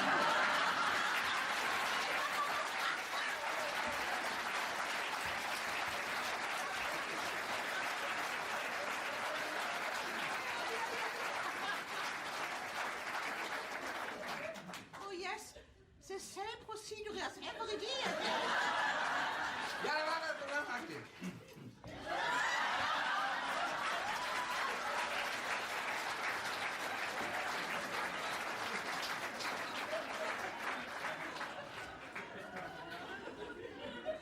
Glas Wein? Ne, Weißen zu dem Fisch, James. Weißwein mit dem Fisch. Jawohl, Miss Sophie, Weißwein.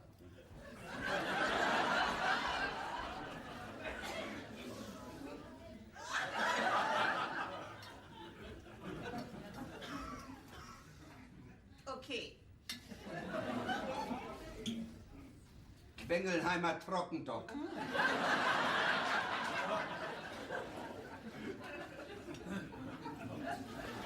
Stopp! Und die anderen, das ist auf dem Trockenen hier. Ach so, ja. Die anderen.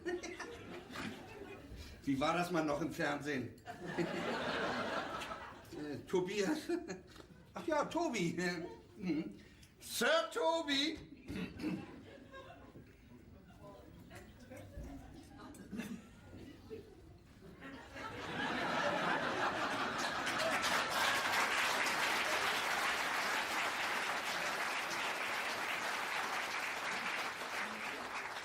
Lady Bianca, Madame Almüth, Herr von Bernhard, Miss Pamela.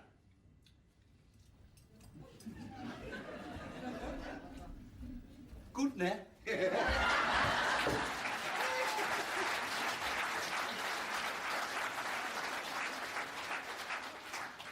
Sir Tobi. Cheerio, Oma Alsterdorf.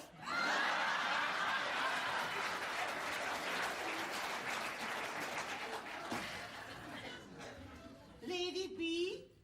Wohlsein. Entschuldigung. Prost, Schwiegertochter. Prost, Mutter, Prost, Prost, Prost. Bernhard und Pamela, Prost, ihr beiden. Was denn, alle beide auf dem Mahl? Skål, Oma. Skål.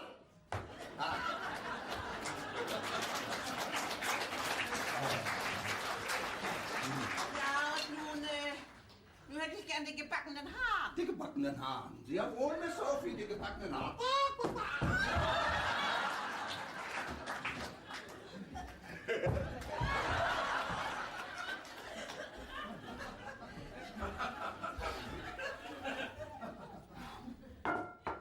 Oh, der sieht ja lecker aus. Ne? Oh. War ja auch mal ein Lindenschwung Vogel. Ich glaube, Champagne wäre passlich, James. Champagne. Sehr wohl, Miss Sophie. Champagne. Champagner haben wir nicht, Mutter. Wir haben bloß Sekt.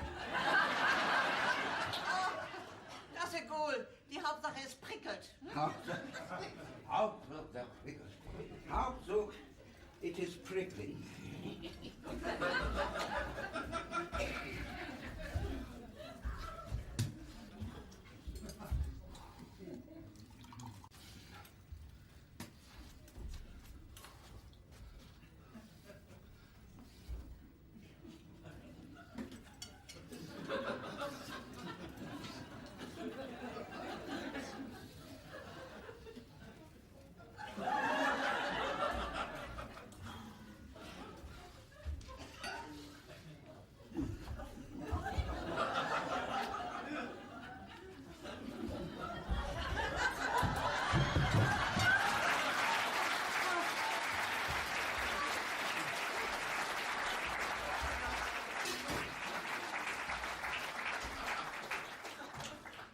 Sir Tobi?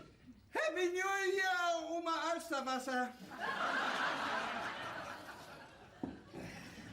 Lady B? Frau ohne Sorge, ein Leben ohne Sorge, Wohlsein. Oh, Entschuldigung. Prost, Schwiegertochter. Prost, Mutter, kannst ruhig Almut zu mir sagen. Prost, Prost. Bernhard und Pamela, Prost, ihr beiden. So jung kombiniert nicht wer das zusammen. Prost, Oma, Skål, Skål. Hau weg, dein Cheat, Oma, sag ich hier. Prost hier, also.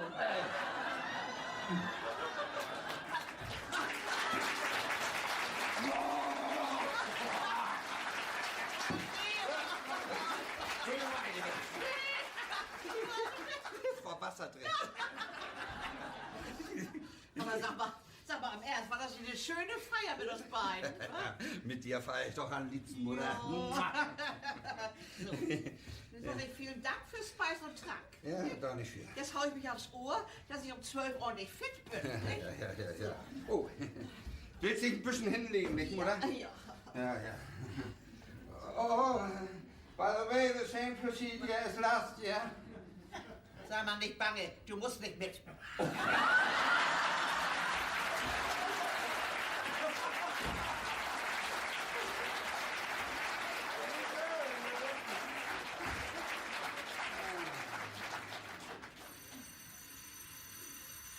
Almut?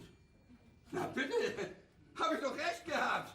Almut, bin schon da. Tag auch. Mensch, bei euch geht's ja hoch her. Ist Almut in der Küche? Nee, Wo ist sie denn? nicht da. Dann bist du also allein. Nee, meine Mutter ist da, sie schläft. Almut ist also nicht da. Na, vielleicht kannst du mir ja auch helfen. Ja, was gibt es denn so Wichtiges? Almut hat doch einen Reisekoffer, ne? Ja, was ist damit? Den wollte ich gern mitnehmen. Was willst du denn mit Almuts Reisekoffer? Ja, verreisen? Ach du willst verreisen. Heute. Ja. Nein, morgen. Morgen früh geht der Zug. Tün hier doch nicht rum. Du sollst den Koffer für Almut holen. Jawohl.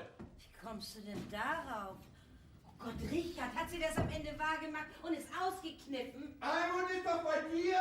Ist sie nicht? Ja, klar. Ist sie nicht? Ja, und ich hat sie vorgeschickt, ihr den Kram zu holen. Hier ist doch noch alles drin. Richard, was denkst du von mir? Ach, hör doch auf zu lügen. Braucht sie vielleicht noch anderes? Was anderes? Hä? Ihre Pantoffeln vielleicht? Oder ihr Morgenrock? Kann sie haben.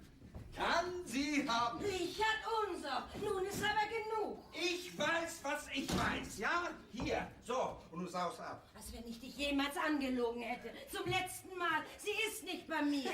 Hallo. Gut, dass du da bist. Siehst du? Almut, bin ich froh. Ja, Richard. Ich bin noch mal so ein bisschen durch Hamburg gelaufen. Habe ich gesehen, wie die anderen so feiern. Ne? Ich habe doch gewusst, dass du uns Silvester nicht alleine lässt. Genau. Und da habe ich mir so vorgestellt, wie ihr hier alle so traurig um den Tisch rumsitzt. Ne? Ja, aber wo sind die anderen denn alle? Die sind weg. Wollen sich wohl ein bisschen amüsieren, ne? Ja, dann feierst du hier ganz allein mit Trude? Ja, das nun gerade nicht. Moment mal, ich sehe ja wohl nicht richtig. Willst du hier einziehen? Wie kommst du denn da drauf? Und stehst da mit deinem Koffer, mit Puschen und mit Morgenrock? Ne? Aber das sind doch deine Sachen. Wie? Wahrhaftig? Die soll ich mitnehmen, hat Richard gesagt. Na, das wird ja immer schöner. Knapp bin ich aus dem Haus und du gehst bei und verschenkst meine Sachen. Also, Trude, du sollst dich verstehen. Das hätte ich nicht von dir gedacht. Mutter, hast du was in den verkehrten Hals gekriegt? Ich hab ihr die Sachen doch nicht geschenkt. Oh, dann hast du wohl verkauft, wa? Was hat sie denn bezahlt, ne? Brauchst wieder Geld für einen Computer, ne? Almut, das ist nicht so, wie das aussieht. Wenn dir das Weggehen so ein bisschen leichter fällt, dann schmeißt ihr die Sachen auch noch nach, ne? Almut, ich wollte mir den Koffer doch bloß ausleihen. Ich hab doch gedacht, du bist bei ihr und wolltest deinen Koffer haben. Ach so. Oh Mann. Dass in diesem Hause auch immer aneinander vorbeigesprochen wird. Hier mit dem Zeug, Mensch. Darf ich nur mit dem Koffer verreisen oder nicht? Ja, natürlich, Trude versteht sich. Gib mir den Koffer mal wieder mit und pack die Sachen aufs Bett. Almut, dachtest du wirklich, dass ich mit Richard rummach, bloß wenn du ein paar Stunden aus dem Haus bist? Tut mir leid, Trude, mit mir sind wohl die Pferde durchgegangen. Ne? Hier ist der Koffer, Trude. Danke. Tut mir auch leid, dass ich dir gerade eben was ans Zeug flicken wollte. Ach, da macht dir mal keinen Kopf drum. Ich kann einen guten, dicken Bums vertragen.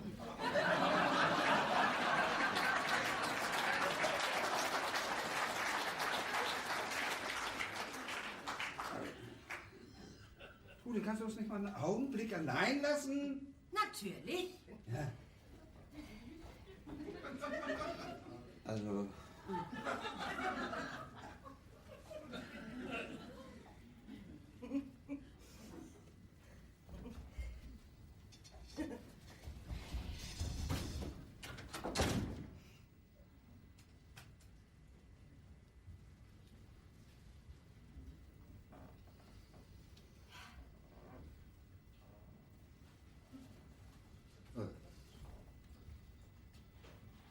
Almut?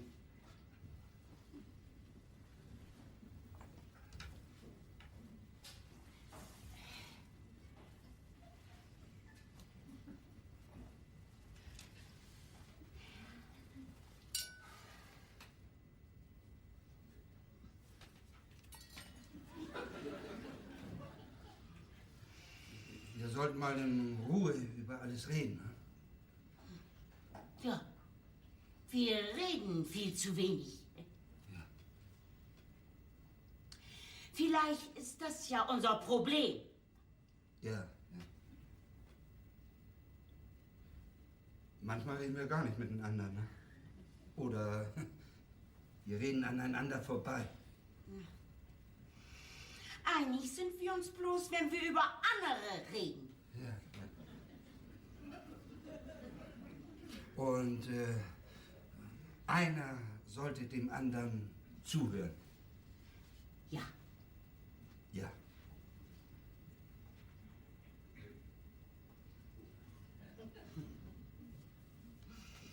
Almut. Richard. Also das ist das Schöne. Wenn man sich versteht, braucht man gar nicht so viel reden. Ja.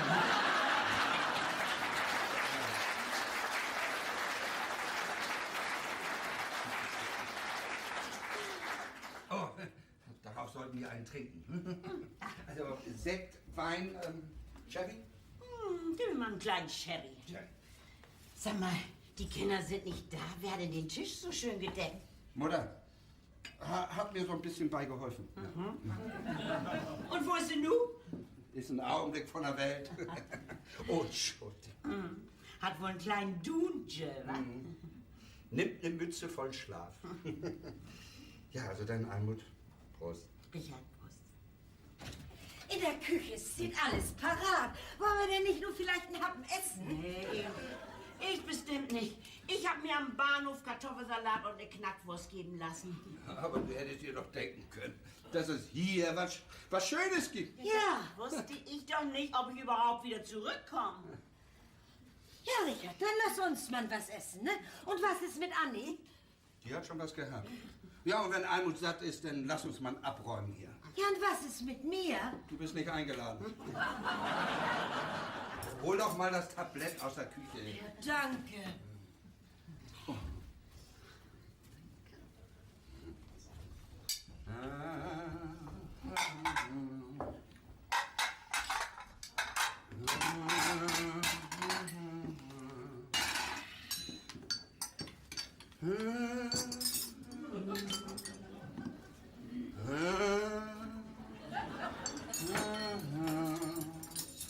Nur das traute, heilige Paar.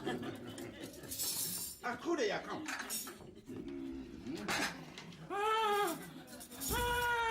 Ja, was? Das schmeckt dir. Hast mein Rezept mit Curry genommen? Wer wolltest du was sagen? Richard, du hast es mit Cayennepfeffer paniert.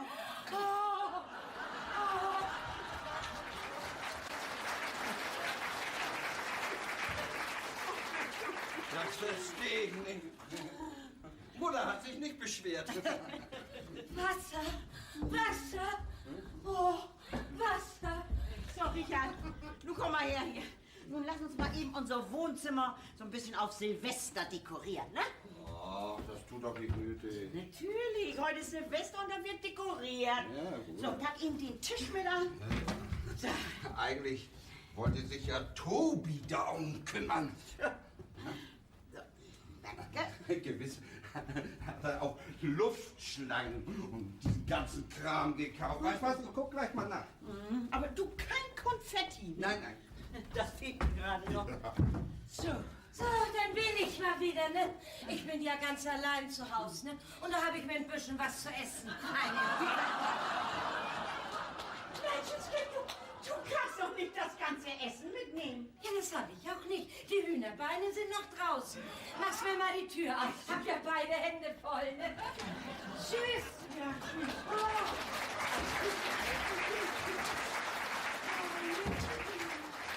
Trude, das ist die vielleicht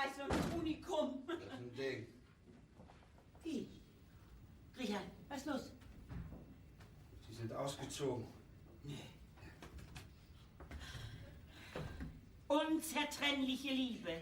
Ich gehöre zu Bianca und Bianca gehört zu mir. Und wenn für sie in diesem Haus kein Platz ist, ist auch meines Bleibens nicht länger. Das glaube ich nicht. Aber das kann doch wohl gar nicht angehen.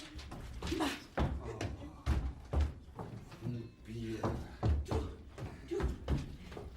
Doch, er hat den Teddy mitgenommen. Dann meint er das ernst. Oh nee. Trude Wrangel. Nicht schon wieder. Naja. Oh, Bianca! Keine Bange, bin gleich wieder weg. Nee, komm, du bleib doch noch eben hier. Willst du dich noch eben einen Augenblick hier hinsetzen? Ja, wollen wir da nicht noch mal in Ruhe überreden? Gibt's nichts mehr zu reden. Ich will bloß meine letzten Sachen holen. Ja, wo ist Tobi denn? Der wird sicher gleich hier sein. So, und warum seid ihr nicht zusammengekommen? Das fragen Sie mal Tobi, wenn er kommt. Das hört sich ja gediegen an. Meinst du, die haben sich in die Wolle gekriegt? Freisse lieber nicht so giftig, wie die waren. Armer Junge. Der muss aber noch ein dickes Fell kriegen, du. So, das wär's. Tja, dann feiern Sie mal noch schön. Na, Moment. Wo wohnt ihr beiden denn jetzt? Wir wohnen nirgends. Ich wohne bei meinen Eltern. Ja, das verstehe ich nicht. Das habe ich doch gerade eben gesagt. Ich wohne wieder bei meinen Eltern und Tobi wird hier wohl wieder aufkreuzen. Ja, dann seid ihr wohl gar nicht mehr zusammen. Aber das ist doch erst ein paar Stunden her, da seid ihr ja beide doch noch Hand in Hand lustig rumspaziert. Ich bin doch nicht bekloppt. Zu dritt im Bett. Ah. Tobi hat noch eine andere? Nee, aber einen anderen. Tschüss. Das ist doch Wildkraft! Erzähl doch nicht!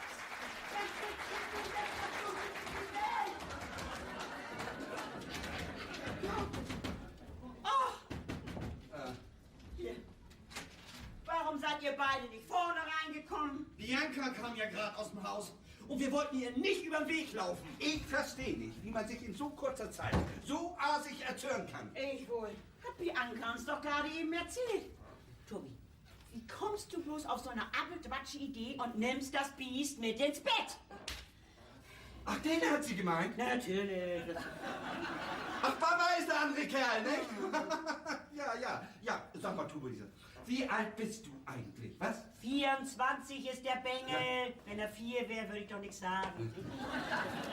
Aber Tobias, du bist nun ein ausgewachsener Mensch, nicht? Und gehst immer noch mit diesem Teddy los, nicht? Geht euch überhaupt nichts an.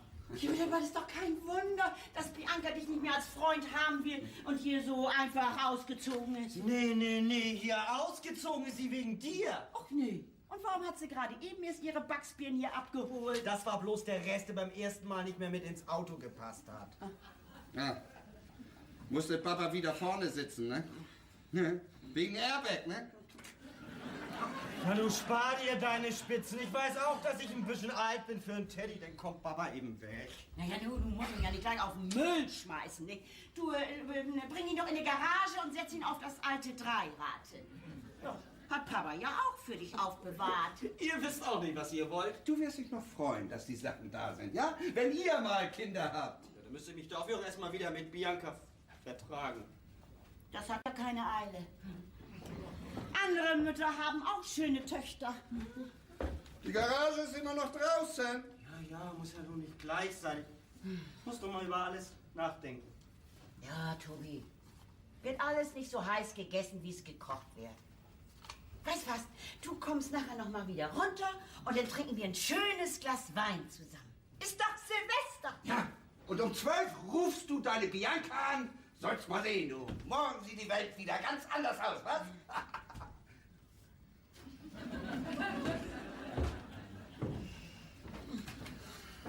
Bis man die Kinder so groß hat. Die Mutter wird länger gebraucht, als man denkt.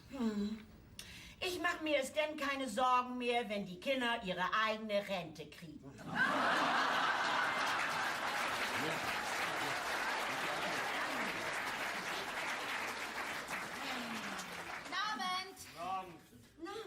Mutter ist wieder da. Ja, Guten Abend. Komm, wir gehen in mein Zimmer. Moment, lass uns doch hier noch was zusammen trinken. Ach nö. Wir können doch wenigstens versuchen, noch was aus dem Abend zu machen. Oha, was war denn los? Hör bloß auf. Es ist voll in die Hose gegangen. Wir wollen noch den großen Silvesterball. In die Disco. Nee, ein Ball im Hotel. Und? War nicht gut? Wir sind ja gar nicht erst reingekommen. War eine Riesenschlange vom Hotel Paradies. Hotel Paradies kenne ich ja gar nicht. Wo ist denn das Paradies? In Pinneberg. In Pinneberg? Das muss ja in die Hose gehen. Das war ja noch nicht das Schlimmste, du. Mann, das gibt Leute, die gibt das gar nicht. Was war denn noch? Fahr du mal am Silvesterabend mit der S3 erste Klasse von Pinneberg nach Hamburg. Da kriegst du das kalte Grausen. Warum seid ihr denn nicht mit dem Auto gefahren? Na, hier. Ach so. Hätte ja Pamela fahren können. Ja, das fehlt mir gerade noch. Und jedes Mal, wenn das Ding stehen bleibt, dann kriege ich die Schuld. Und dann hat Bianca ihren Wagen ja auch einfach mitgenommen, ohne uns zu fragen. Naja, nun seid ihr ja hier, ne? Zum Glück, hier gibt es wenigstens was zu trinken. Ja, ich hol schon was. Bin schon unterwegs, bin gleich wieder da. Ach so, ja hier. Tobi ist oben. Sind die beiden denn doch nicht ausgezogen? Na, so halb und halb, ne? Bianca ist wieder weg, Tobi ist wieder da. Ne? Ja. Na fein, dann sind wir ja wieder da, wo wir schon mal waren. Der arme Kerl. Dann ist ihm bestimmt nicht nach Feiern, was? Nee, das glaube ich auch nicht. Aber ich sag erst mal Prost! Er kommt. Tobi!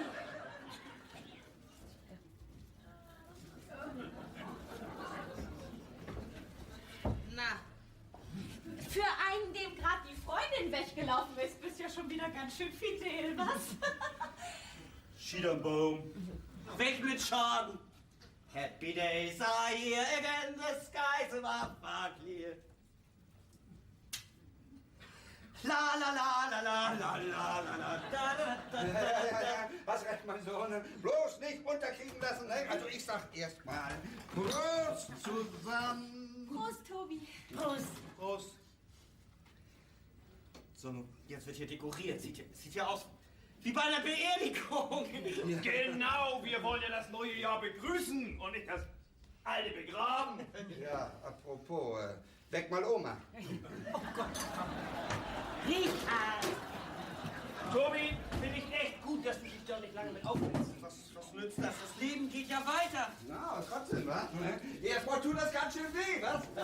Na, uns sollten einen Schritt nehmen und mich totschießen, so weit kommt das noch. Hast recht, mein Sohn. Das sind die Frauen nicht wert. Pass auf, was du sagst, du. Ja, das Schönste im Leben ist das Vertragen, ne? Und, dass man sich gerne hat. Nicht, Bernhard? Ein Glück, dass ich Pamela hab, du. Och, Bernhard.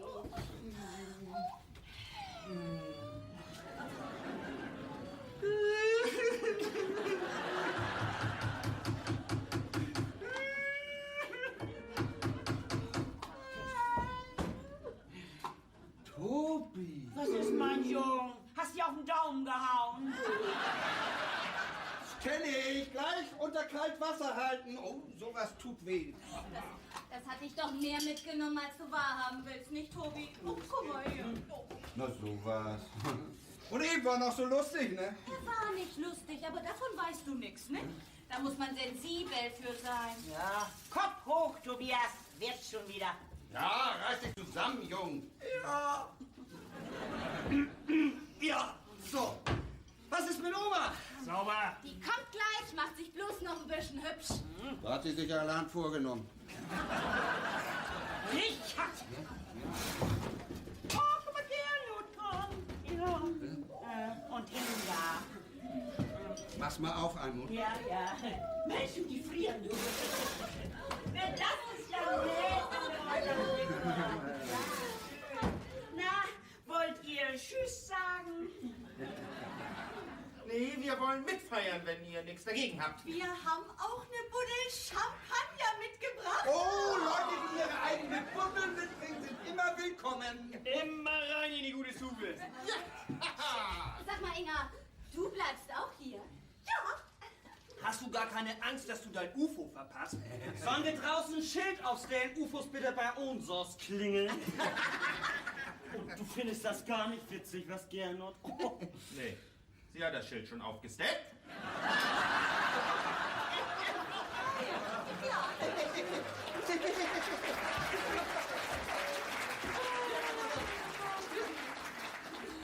Wir fliegen nämlich nicht mit.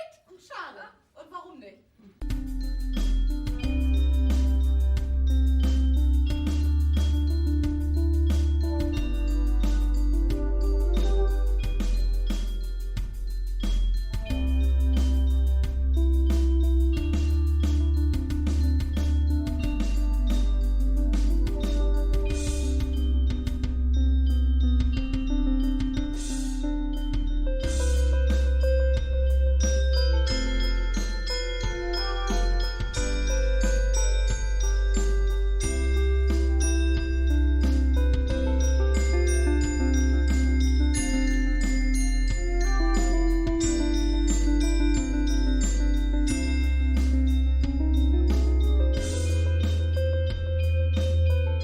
Du bist was? Schwanger. Das begreife ich nicht. So schwer ist ja nun auch wieder nicht. Ne? Sie kriegt ein Kind. Ja, aber was hat das mit dem UFO zu tun? Gernot hat gesagt, Äpfelchen, Frauen, die ein Kind kriegen, dürfen nicht fliegen. Ja, das wisst ihr doch, dass das viel zu gefährlich ist für Mutter und Kind. Ne? Gut, dass dir das noch rechtzeitig eingefallen ist, Gernot.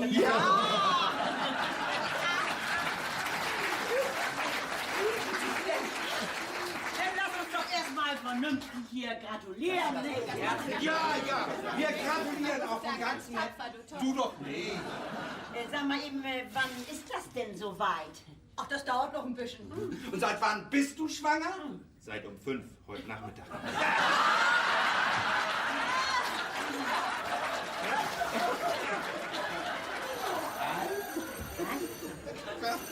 Das klingelt. Inga, das ist für dich. Dein UFO. Ich gehe schon. Donnerwetter, Gernot, ganz schön plieg. Ja, sowas macht dir Spaß, was? Haha, du kannst fragen, du. Und sie glaubt das wirklich alles? Aber nichts verraten.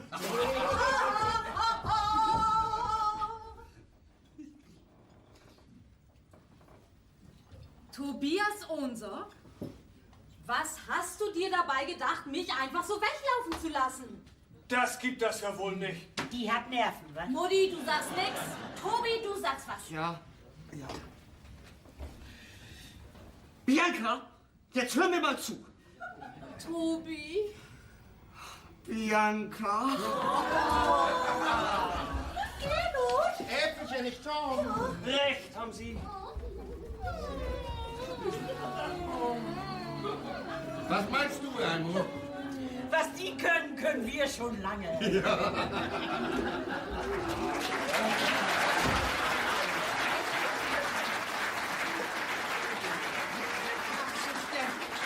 Was ist denn hier los?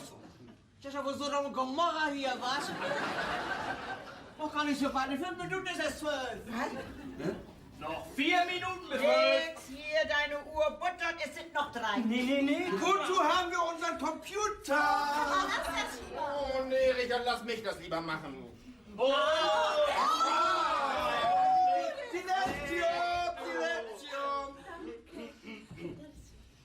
Liebe Familie, liebe Gäste, das Jahr, das nun zu Ende geht, war für uns alle nicht einfach.